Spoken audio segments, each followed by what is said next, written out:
ರೇಖಾ ಅವ್ರೆ, ನಿಮ್ಮ ಒಂದು ಹೀಲಿಂಗ್ ಜರ್ನಿಯನ್ನ ಫ್ರಮ್ ಸ್ಟಾರ್ಟಿಂಗ್ ರೇಖಿಯನ್ನ ನೀವು ಕಲ್ತಂತದ್ದು, ಆ ಜರ್ನಿಯನ್ನ ನೀವು ಹೇಳ್ತಾ ಇದ್ರಿ.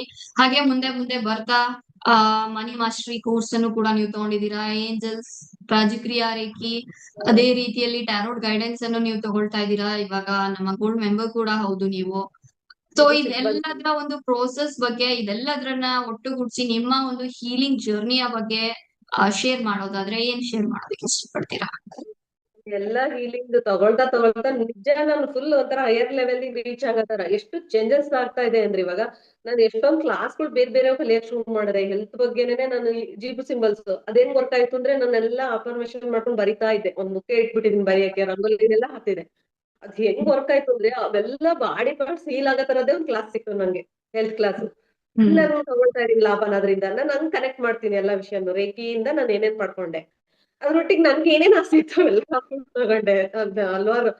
ಆದ್ರೆ ನನ್ಗೆ ಇಂಟ್ರೆಸ್ಟ್ ರೇಖೆಯಲ್ಲಿ ಜಾಸ್ತಿ. ನಾನು ಎಲ್ಲ ಕಲಿತೀನಿ, ತಿಳ್ಕೊಂತೀನಿ, ಫೋಕಸ್ ನಾನು ರೇಖೆ ಹತ್ರ ಬಂದ್ ಬೀಳ್ತೀನಿ. ಮತ್ತೆ ಯಾಕಂದ್ರೆ ಇಲ್ಲೇ ಬರೋದು ಪೂಜೆ ಮೇಡಮ್ ಕಡೆನೆ ಬರ್ತೀನಿ. ಮತ್ತೆ ಮನಿ ಅಷ್ಟೇ, ಹ್ಮ್ ನನಗೆ ಮನಿ ಅಂದ್ರೆ ಅವಾಗ ತುಂಬಾ ನೆಗ್ಲೆಕ್ಟ್ ಮಾಡ್ತಿದ್ದೆ ಅಂತೀನಿ. ಎಷ್ಟೊಂದ್ ಇರೋದು ಆ ಮನಿ ಬಗ್ಗೆ ಗೌರವ ಕೊಡ್ಲಿಕ್ಕೆ ನನ್ ಕಡೆ ಇರ್ತಿರ್ಲಿಲ್ವೇನೋ ಅಂತೀನಿ ನಾನು. ದುಡ್ಡು ಎಷ್ಟೊಂದ್ ಇರೋದು, ಅದ್ರ ಬಗ್ಗೆ ಅಷ್ಟು ಆಸಕ್ತಿನೂ ತೋರಿಸ್ತಿರ್ಲಿಲ್ಲ ನಾನು.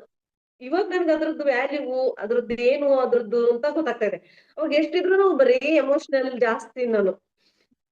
ಮನಿನ್ ಹೆಂಗ್ ನೋಡ್ಬೇಕು, ನಾನ್ ಹೆಂಗ್ ಅದನ್ನ ಕ್ಯಾರಿ ಮಾಡ್ಬೇಕು, ಅದನ್ನ ಹೆಂಗ್ ಖರ್ಚು ಮಾಡ್ಬೇಕು ಅನ್ನೋದನ್ನ ಕಲ್ತೆ ನಾನು ಮನಿ ಮಾಸ್ಟ್ರಿಯಿಂದ.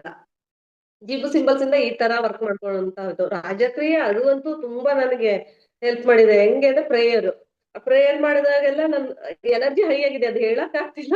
ನಾನು ಇಷ್ಟು ಮಾತಾಡ್ತಿದೀನಿ ಇಷ್ಟು ಫ್ಲೂಯೆಂಟ್ ಆಗಿ ಅಂದ್ರೆ ಎಲ್ಲಾ ಎನರ್ಜೀಸ್ ನನಗೆ ಹೆಲ್ಪ್ ಮಾಡಿದೆ ಅಂತ. ನಾನು ಯಾಕಂದ್ರೆ ನಾನು ಮಾತೇ ಆಡ್ತಿರ್ಲಿಲ್ಲ. ಅಷ್ಟು ಭಯ ನನಗೆ, ಜನದೊಟ್ಟಿಗೆ ಮಾತಾಡೋದು ಕಡಿಮೆ. ನನಗ್ ಏನಾಗ್ತಿದೆ ಅಂತ ಎಮೋಷನ್ಸ್ ಹೊರಗ ಹೋಗ್ತಿರ್ಲಿಲ್ಲ. ಇವಾಗ ಎಷ್ಟ್ ಧೈರ್ಯವಾಗಿ ಹಾಕಿ ನನ್ಗೆ ಏನ್ ಬೇಕೋ ಅದನ್ನ ಮಾತಾಡೋಷ್ಟು ರೆಡಿ ಆಗಿದ್ದೀನಿ. ನನ್ಗೆ ಹೆಂಗ್ ಬೇಕಂಗ್ ಇರೋಷ್ಟು ರೆಡಿ ಆಗಿದ್ದೀನಿ ಇವಾಗ. ಅವಾಗ ಭಯ ಪಡ್ತಿದ್ ಮನೇಲಿ ಹೇಳಕ್ಕೂ ಕೂಡ. ನನಗೆ ಹ್ಮ್ ಇದಾಗಲ್ಲ ಅಂತ ಹೇಳ್ತಿರ್ಲಿಲ್ಲ, ಸುಸ್ತಾದ್ರೂ ಕೆಲಸ ಮಾಡ್ತಾ ಇದ್ದೆ. ಇವಾಗ ಇಲ್ಲ, ನನ್ಗೂ ರೆಸ್ಟ್ ಬೇಕು, ನನ್ ಬಗ್ಗೆ ನಾ ಕೇರ್ ಮಾಡ್ಬೇಕು ಅನ್ನೋದು ಸೆಲ್ಫ್ ಲವ್ ಸೆಲ್ಫ್ ಕೇರ್ ಅಂತೂ ತುಂಬಾ ಬಂದಿದೆ ಈಗ. ಆರೋಗ್ಯನೂ ಅಷ್ಟೇ ಚೆನ್ನಾಗ್ ನೋಡ್ಕೊಂತಾ ಇದೀನಿ ಇವಾಗ. ಹ್ಮ್ ಇನ್ನೂ ಇನ್ನೂ ಚೆನ್ನಾಗ್ ನೋಡ್ಕೋಬೇಕು ಅಂತ ಕೂಡ, ಫಿಟ್ ಆಗ್ಬೇಕು, ಇನ್ನೂ ಚೆನ್ನಾಗಿರ್ಬೇಕು ಅಂತ ಆಸೆ. ಮಾಡ್ಕೊಂತೀನಿ, ಅದನ್ನ ಬಿಡಲ್ಲ.